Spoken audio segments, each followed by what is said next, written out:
While ceasefire talks were just getting started in Cairo, bombs were already falling on Gaza. 13 Palestinians are dead, dozens more are wounded, and the strikes did not stop at dawn. They kept coming. This is not a story about a war that ended. This is a story about a war that never truly paused. The morning began like many others in Gaza, with the sound of explosions. Since the early hours of the day, Israeli attacks have struck multiple areas across the Gaza Strip, killing at least 13 Palestinians and wounding dozens more. The strikes hit three key areas: Kunis, Gaza City, and Deir al-Balah.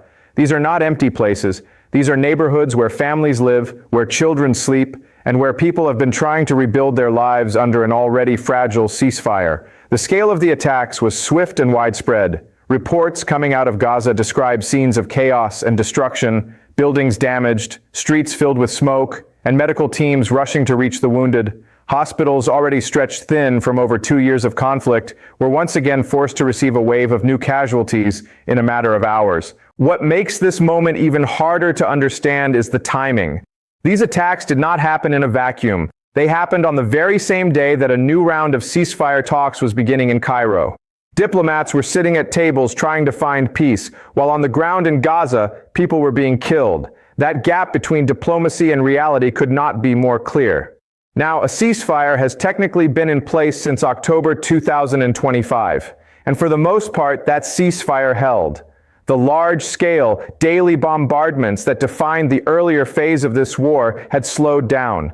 People began to breathe, just slightly. Some families even began returning to what was left of their homes. But the word ceasefire was never the same as the word peace. Attacks never fully stopped, they just became less constant.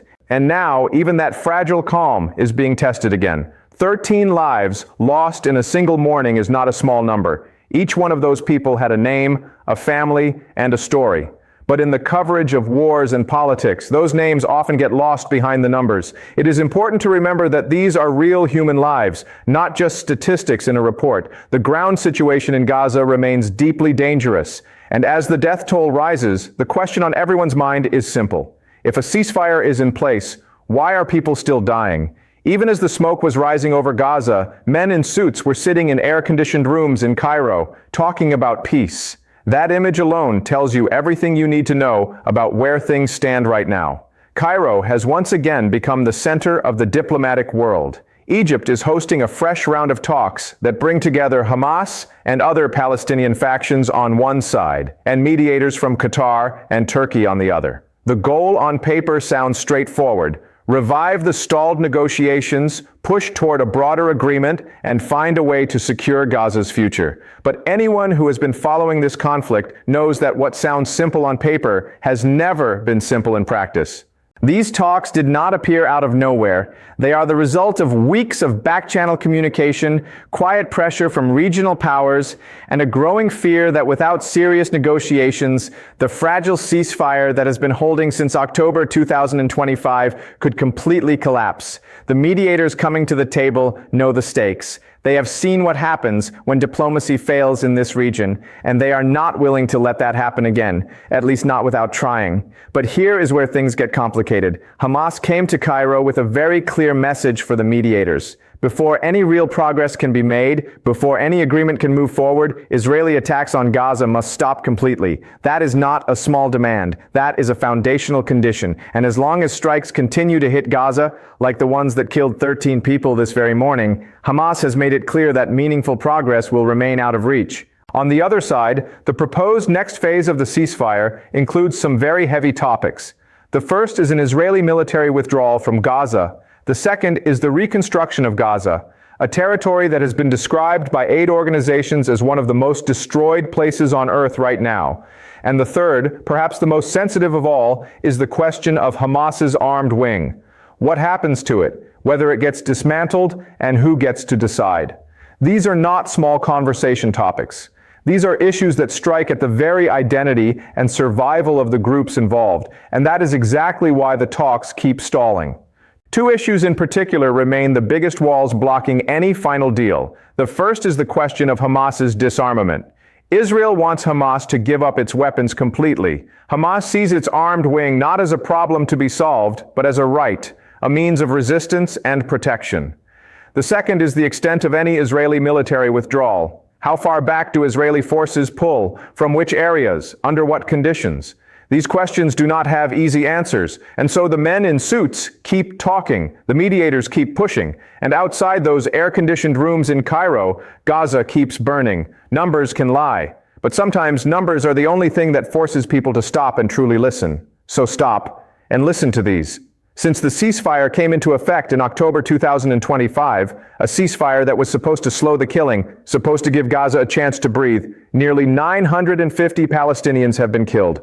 More than 2,900 have been wounded, and those are not numbers from the height of the war. Those are numbers from the ceasefire period, from the time when the world was told that the worst was over. Let that sink in for a moment. When most people hear the word ceasefire, they imagine silence. They imagine a pause. Guns down, bombs stopped, people safe. But in Gaza, the ceasefire never meant silence. It meant a lower volume of violence. It meant that the scale of destruction dropped, but it never disappeared. People were still dying. Families were still being torn apart, just at a pace that was easier for the rest of the world to ignore. And the physical reality of Gaza right now makes that even harder to accept. Israeli forces currently control roughly 64% of the Gaza Strip. Think about what that number means. More than half of the territory, land where over 2 million people once lived their daily lives, is now under military control. Streets that had schools, markets, mosques, and homes are now under the authority of a foreign military force. People have been pushed into smaller and smaller corners of their own land.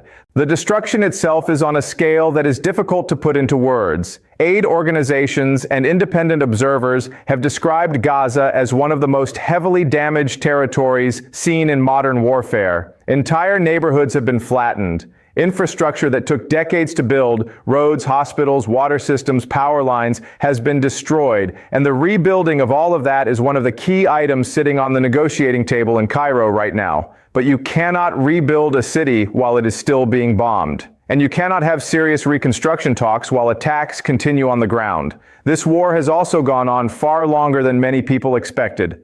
More than 2 years of large-scale conflict have passed. 2 years of displacement, hunger, loss, and survival. Generations of Palestinian children have now grown up knowing nothing but war. That is not just a humanitarian crisis.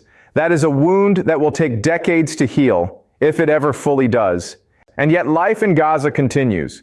People wake up every morning not knowing what the day will bring. They search for food. They check on neighbors. They hold their children close. The human spirit in Gaza has refused to be completely broken, even when everything around it has been. That resilience does not make the situation acceptable. It does not excuse the failures of diplomacy or the continuation of violence. But it does remind us that behind every number, behind every headline, behind every diplomatic statement made in Cairo, there are real people, living real lives in real danger. And they are still waiting for the world to truly pay attention. Here's the hardest truth about this entire situation. Peace is being negotiated in one city while war is being carried out in another. And the distance between those two realities is not just geographic, it is human. Cairo is roughly 400 kilometers away from Gaza, but on a day when 13 people are killed before sunrise, that distance feels like a different world entirely. Mediators from Qatar and Turkey are pushing hard.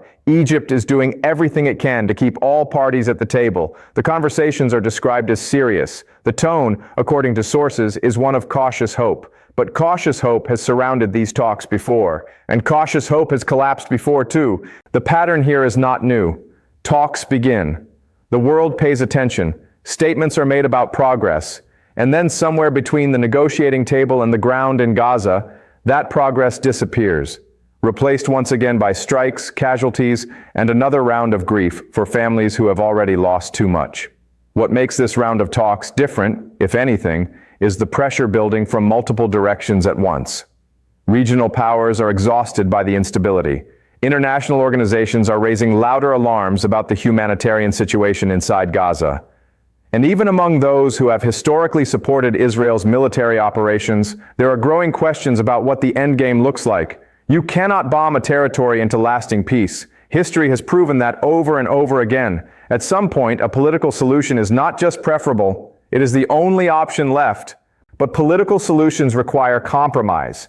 and compromise requires both sides to give up something they believe they cannot afford to lose.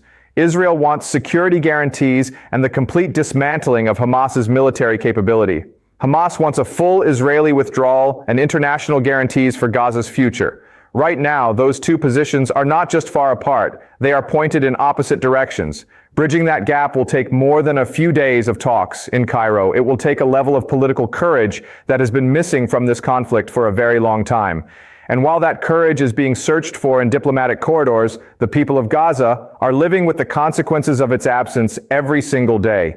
Every morning that begins with explosions instead of silence is another reminder that the gap between what is being promised and what is being delivered has never been wider. The talks in Cairo are expected to continue for several more days. Mediators are cautiously optimistic that some form of agreement can be reached, or at least that the current ceasefire can be strengthened and protected from further collapse.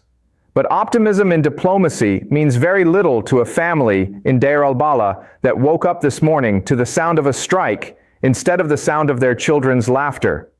Gaza does not need more cautious hope. Gaza does not need more carefully worded statements from negotiating rooms.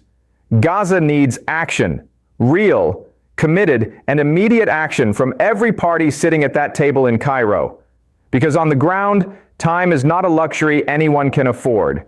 And with every passing hour that talks continue without results, somewhere in Gaza, someone is paying the price for that delay with their life. The cameras will eventually move on. The headlines will change. The world's attention will shift to the next crisis, the next conflict, the next breaking story. But for the people of Gaza, there is no moving on. There is no changing the channel. There is only the reality they wake up to every single morning, a reality that the rest of the world has the privilege of watching from a distance. That privilege comes with a responsibility, and right now that responsibility is not being met.